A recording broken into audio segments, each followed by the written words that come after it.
Friend, कैसे हैं आप लोग। उम्मीद करते हैं कि एकदम मस्त होंगे, स्वस्थ होंगे और अच्छे से स्टडी के लिए एकदम हम लल्लन टॉप 5 क्वेश्चन लेके आए हैं। जो बाबू इस बार डायरेक्ट बोर्ड एग्जाम से वो क्वेश्चन रिलेटेड है। मैंने ऐसे बहुत से क्वेश्चन एनालिसिस किया था जो बाबू 90% क्वेश्चन लड़ गया था। तो आइए बिना टाइम वेस्ट किए हुए अपने क्वेश्चन को सॉल्व करते। क्या कहता हूँ बाबू कि आपसे एक रिक्वेस्ट है कि आप ट्रेडिशन पे मत जाए, क्योंकि अगर आपके मन में एक सवाल आता होगा कि मैन्युफैक्चरिंग इस बोर्ड पे कहाँ पढ़ने जाए, चलो चलते हैं डिजिटल बोर्ड पे पढ़ने। तो बाबू एक बात आप ध्यान रखिएगा कि जब आंखों में अरमान लिया और मंजिल को अपना मान लिया तो मुश्किल क्या आसान क्या, बस ठान लिया तो ठान लिया। तो आइए इसी जोश और जुनून के साथ हम अपने सिलेबस को चैप्टर स्टार्ट करते वो क्वेश्चन सोल्व करते। बाबू आप तो इस क्लास को 5 से 6 मिनट या 10 से 15 मिनट में समाप्त कर देते होंगे, लेकिन इस क्लास के पीछे का मेहनत क्या होता है बाबू। आप 1 घंटा के क्लास के मेहनत के पीछे बाबू 1 हफ्ता का मेहनत रहता है, ठीक है। 1 घंटे में आप क्लास समाप्त कर देंगे, लेकिन इसके पीछे का मेहनत क्या होता है यू डोंट नो, आप नहीं जानते। आइए सबसे पहले हम क्वेश्चन क्या कहता है बाबू, अपने स्क्रीन पे देखिए। क्या कहता है, एक वृत्त जिसकी त्रिज्या 21 सेंटीमीटर है तो उसमें चाप की लंबाई क्या होगी जो वृत्त के केंद्र पर 60 डिग्री का कोण बनाता है। बाबू ये क्वेश्चन MBBI क्वेश्चन, आप इसे अपने कॉपी में नोट डाउन कर लीजिए। क्या कहता है, एक वृत्त जिसकी त्रिज्या 21 सेंटीमीटर है तो उसमें चाप की लंबाई क्या होगी। एक वृत्त की त्रिज्या 21 सेंटीमीटर है तो हमको बताना है चाप की लंबाई क्या होगी जिसमें वृत्त के केंद्र पर 60 डिग्री का कोण बनता है। वृत्त के केंद्र पर कितने डिग्री का कोण बनता है बाबू, 60 डिग्री का। एक वृत्त जिसकी त्रिज्या 21 सेंटीमीटर, तो जो दिया रहेगा बाबू उससे हम पहले लिखेंगे दिया गया है। हल क्या है, दिया गया है। क्या दिया गया है, एक वृत्त की त्रिज्या दिया हुआ है बाबू। वृत्त की त्रिज्या दिया हुआ है, वृत्त की त्रिज्या दिया हुआ है। कितना दिया हुआ है, तो 21 सेंटीमीटर बाबू दिया है। वृत्त की त्रिज्या कितना दिया हुआ है, 21 सेंटीमीटर वृत्त की त्रिज्या दिया गया है। तो वृत्त के केंद्र पर 60 डिग्री का कोण बनता है। वृत्त है ना, ये वृत्त, इसके केंद्र पर 60 डिग्री का कोण बनता है। इसका मतलब ठिठा बराबर हो जाएगा आपका 60 डिग्री। अब क्या कहता है कि वृत्त के केंद्र पे 60 डिग्री का कोण बनता है तो इसकी चाप की लंबाई। तो बाबू आपको यहाँ पे हम प्रश्न से लिखेंगे वृत्त की चाप की लंबाई बराबर क्या होगा। तो वृत्त के चाप की लंबाई बराबर फॉर्मूला होता है बाबू ठिठा बटे 360, ठिठा बटे 360 two pi r, 2 pi r. Theta बटे 360 2 पाई आर। और ठीठा का मान इसमें कितना दिया हुआ बाबू, 60 डिग्री। और 360 इसमें दिया हुआ है, 360 इसमें दिया हुआ है। और यहाँ पे 2 × पाई का मान 22/7। आर का मान कितना है बाबू, 21 सेंटीमीटर है आर का मान। तो आप यहाँ से आप इसको डायरेक्ट 0 से 0 कैंसिल कर देंगे। 6×1 = 36 कैंसिल हो गया। यहाँ से 7×3 = 21, 7×3 = 21, ठीक है। क्या बचा यहाँ पे, देखिए वो 1/2, 1/6 होगा यहाँ पे। 1/6 इंटू 2 × 22 × 3। तो बाबू यहां से आप काट सकते हैं, 2×3 = 6, 3 से 3 कैंसिल। तो बाबू आपका बचा क्या यहाँ पे, 22 सेंटीमीटर। तो यहां पे आप लिख सकते हैं अतः वृत्त की चाप बराबर, वृत्त की चाप बराबर क्या हो गया बाबू, 22 सेंटीमीटर। तो ये क्वेश्चन आपको MBBI क्वेश्चन है, आप इसे अपने कॉपी में नोट डाउन कर लीजिए। अब अगला क्वेश्चन देखते हैं बाबू। इसी प्रकार से आप वीडियो स्किप करके देख सकते हैं। तो आइए बाबू अगला क्वेश्चन देखते हैं। क्या कहता है अगला क्वेश्चन, एपी का 8वां पद 17 है। एपी का अर्थोमेटिक प्रोग्रेशन यानी समांतर श्रेणी का 8वां पद 17 है एवं 14वां पद 29 है। तो एपी का सर्वांतर ज्ञात करें। सर्वांतर कहे या प्रथम पद कहे या एपी कहे, कुछ भी हम ज्ञात कर देंगे। आइए देखते हैं किस प्रकार से हम बबुआ निकालेंगे। क्या कहता है क्वेश्चन, अपनी स्क्रीन पे देखिए। यदि एपी का 8वां पद 17 है तो सबसे पहले जो दिया रहता है उसे हम लिखेंगे। क्या दिया गया है? सबसे पहले दिया गया है, आपको नंबर उठाना बाबू तो एक एक पॉइंट को आपको ध्यान में रखना होगा। दिया गया है, क्या दिया गया है कि एपी का 8वां पद 17 है। तो एपी का 8वां पद कितना है? 17 है। तो इसको हम इस प्रकार से लिख सकते हैं ना, एपी का 8वां पद 17 है तो 16 डी, एपी एपी का 8वां पद 16, 8वां पद 7D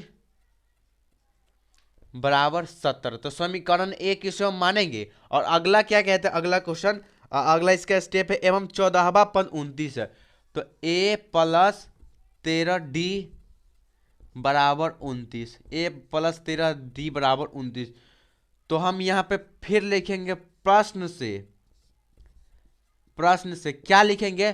तो बाबू समीकरण 1 एवं समीकरण 2 से, समीकरण 1 एवं 2 से, समीकरण 1 एवं 2 से क्या है? समीकरण 1 a प्लस 7D बराबर बाबू कितना है? 17। a प्लस 13D बराबर कितना है बाबू आपका? 29। तो हम यहां से, आपको मालूम है बाबू, यहां से चिन्ह बाद चेंज हो जाता है तो ये कैंसिल हो जाएगा। बचा क्या? आपको चिन्ह लगता है तो बड़ी वाले संख्या का, जो बड़े वाला संख्या उसका चिन्ह लगेगा। तो 7 6 13, 6D बराबर क्या आ जाएगा बाबू यहाँ पे? 2 1 माइनस D बराबर कितना आ जाएगा बाबू? सर्वांतर कितना आ जाएगा? 12/6, यानी इसीलिए D बराबर कितना आ जाएगा बाबू?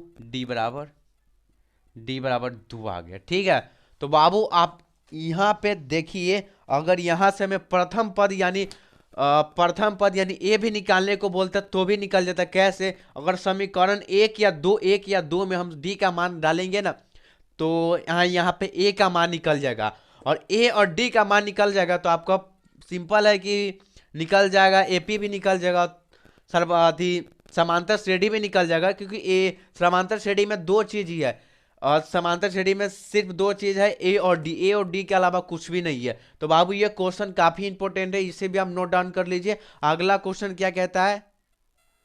तो आइए बाबू अगला क्वेश्चन देखते हैं। अगला क्वेश्चन इससे भी काफी इंपॉर्टेंट है। अगला क्वेश्चन क्या कहता है? एक अर्धगोला का आयतन 18 पाई सेंटीमीटर स्क्वायर है, तो इसका त्रिज्या ज्ञात करें। अर्धगोला है बाबू, अर्धगोला, गोला नहीं, अर्धगोला, ओकरे दूसरा भाई है। क्या कहता है? अर्धगोला का आयतन। तो सबसे पहले हम यहाँ पे लिखेंगे कि दिया गया है, हल, यहाँ पे लिखेंगे हम दिया गया है। क्या दिया गया है? तो अर्धगोला का आयतन,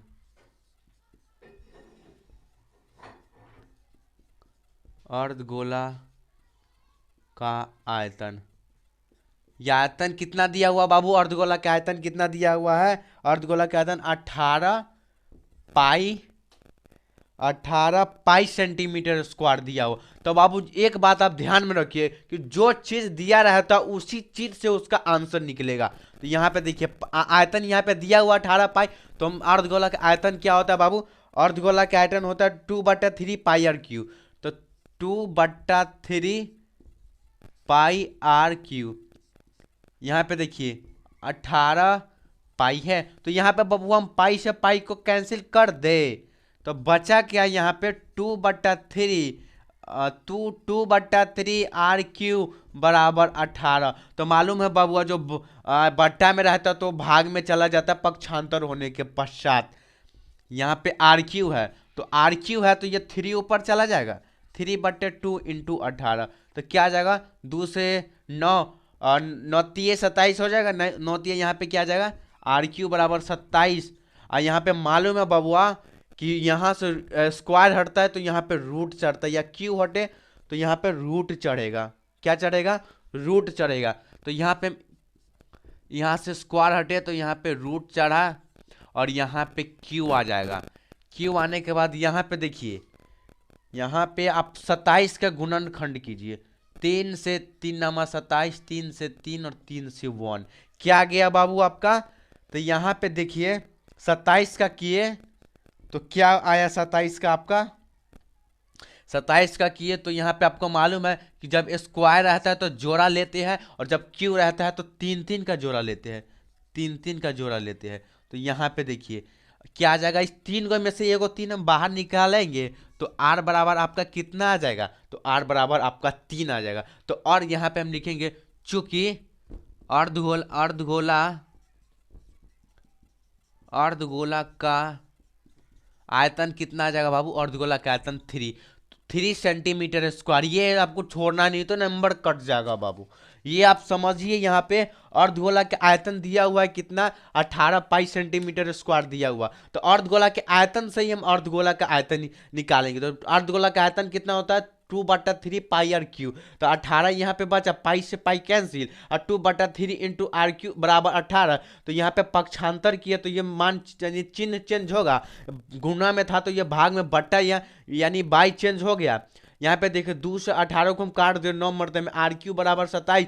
तो आर से यहाँ पे क्यू किया तो यहाँ पे क्यू है तो यानी 3 का जोड़ा लगेगा, स्क्वायर रहता है तो 2 का जोड़ा लगता है। तो यहाँ पे आर बराबर बाबू कितना आ जाएगा, तो आर बराबर आपका 2 आ जाएगा, अर्धगोला के आयतन 3 आ गया। ठीक है, तो बबुआ आप देख लीजिए। अब अगला क्वेश्चन देखते हैं। तो हेलो बच्चों, तो ये आपके लिए काफी इंपॉर्टेंट क्वेश्चन है। तो ये क्वेश्चन बाबू आप काफी क्वेश्चन ढूंढने के बाद ये क्वेश्चन हमको मिला। तो ये आपका बोर्ड एग्जाम में 100% ऐसा होता है बाबू, जब लास्ट वीडियो होता है ना तो मैं वहां पे अलग ही टॉपिक यानी अलग ही प्रकार का क्वेश्चन बताता हूं।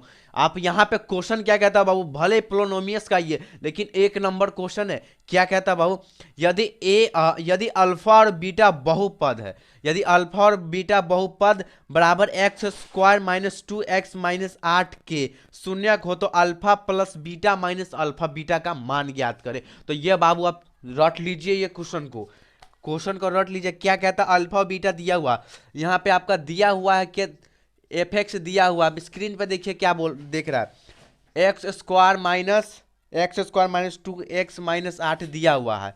तो यहाँ पे ये क्या हो जाएगा बाबू, यहाँ पे देखिए इसका निकालना क्या है बाबू, हमको निकालना है alpha plus beta minus alpha beta निकालना। तो आपको बबुआ मालूम है कि अल्फा प्लस बीटा बराबर क्या होता है, minus b/a, minus alpha beta बराबर क्या होता है, c/a। तो यहीं से आप इसको निकाल लीजिए। अब बोर्ड एग्जाम में इस प्रकार से नहीं बनाइएगा, बोर्ड एग्जाम में बनेगा कि दिया गया है कि एफ एक्स बराबर x square minus 2x minus 8, तो हमें निकालना है कि alpha plus beta minus alpha beta. आप फिर से नीचे प्रश्न अनुसार लिख के आप इसी प्रकार से सॉल्व कीजिएगा। देखिए क्या है बाबू, यहाँ पे माइनस b/, है तो माइनस 20 में क्या है, तो यहाँ पे a ये हो जाएगा, b और c ये हो जाएगा। ठीक है, तो यहाँ पे b का मान कितना दिया हुआ बाबू, b का मान -2 है, तो -2 यहाँ पे b का मान दिया हुआ है ऑलरेडी यहाँ पे -b, और a का मान कितना है बाबू 1, तो यहाँ पे x नहीं होगा बाबू, यहाँ पे 1 होगा। और यहाँ पे देखिए अब क्या है, b/a, और यहाँ पे क्या है, c का मान कितना है बाबू, तो c का मान यहाँ से ऑलरेडी 8 माइनस दिया हुआ है, तो c/a का मान कितना है बाबू, यहाँ पे 1। तो यहाँ पे देखिए बबुआ माइनस माइनस कितना होगा, प्लस। आप मेरे शॉर्ट वीडियो में जाकर देख लीजिए, माइनस प्लस का पूरे झंझटे हट गया है वहां से, 2/1 प्लस 8/1। तो आप यहाँ से एलसीएम लीजिएगा तो इसका मान कितना आएगा बाबू, मालूम है, इसका मान 10 आएगा। तो यहाँ पे हम लिखेंगे, अतः यहाँ पे हम लिखेंगे, देख लीजिए, अतः alpha plus beta minus alpha beta बराबर कितना आ गया, 10 आ गया। तो बाबू ये क्वेश्चन MVBI क्वेश्चन है, आप इसे छाप लीजिए अपने कॉपी में, नहीं तो बाबू ये क्वेश्चन अगर मिस हो गया ना तो बड़ी दिक्कत होगा। ये क्वेश्चन काफी मेहनत के बाद मिला है। तो बाबू तब तक के लिए रहने देते हैं, तब तक के लिए जय हिंद जय भारत, अगले वीडियो में मिलते हैं। बाबू एक बात बता रहा हूँ कि आप जितने भी क्वेश्चन पढ़ रहे हैं बस उसे कंप्लीट कीजिए, 100% बाबू आपका बोर्ड एग्जाम कंप्लीट होगा। बस भाई वीडियो को लाइक और चैनल को सब्सक्राइब कर दे, ताकि सही आपकी ऐसे ही इंपॉर्टेंट महत्वपूर्ण, यहाँ से भाई आपको मैथ में कोई दिक्कत नहीं होने वाला है। थोड़ा लेट से चैनल स्टार्ट किए, अगली बार से जो भी आएगा अपने किसी भी अपने भाई बंधु मतलब कोई भी हो, आप उसे बोल दीजिएगा भाई इस चैनल पे ओनली मैथ, और यहाँ से मैथ आपको कहीं नहीं जाएगा। 100% बाबू यहाँ पे हम देने का कोशिश करेंगे, बशर्ते आप अपना 90% दीजिए। तब तक के लिए जय हिंद जय भारत, अगले वीडियो में मिलते हैं। Thanks for watching.